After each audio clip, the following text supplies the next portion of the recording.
उमेश ये डिटॉक्स लाइ ये वेजिटेबल जूस या स्मूदी पीअणी खपे छा? आयो लाल सभई चओ झूलेलाल।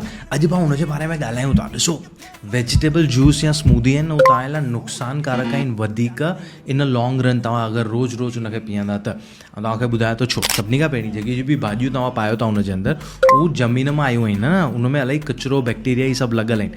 उहे साफ़ु सफ़ाई पाणी सां धोइण सां कान वञण वारा आहिनि।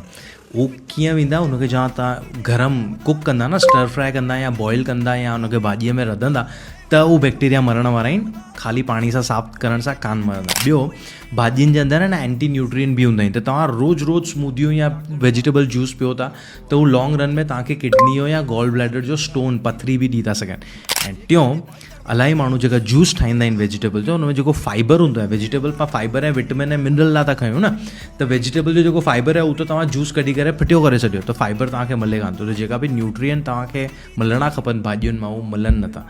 तव्हांजो जेको वज़न आहे उहो तव्हांजी कैलरी डेफिसिट सां घटिजंदो। डिटॉक्स हिकिड़ी अफ़वाह आहे, तव्हांजो शरीर पाण ई डिटॉक्स पियो करे। तव्हां ख़ाली किचिरो पाइणु बंदि कयो।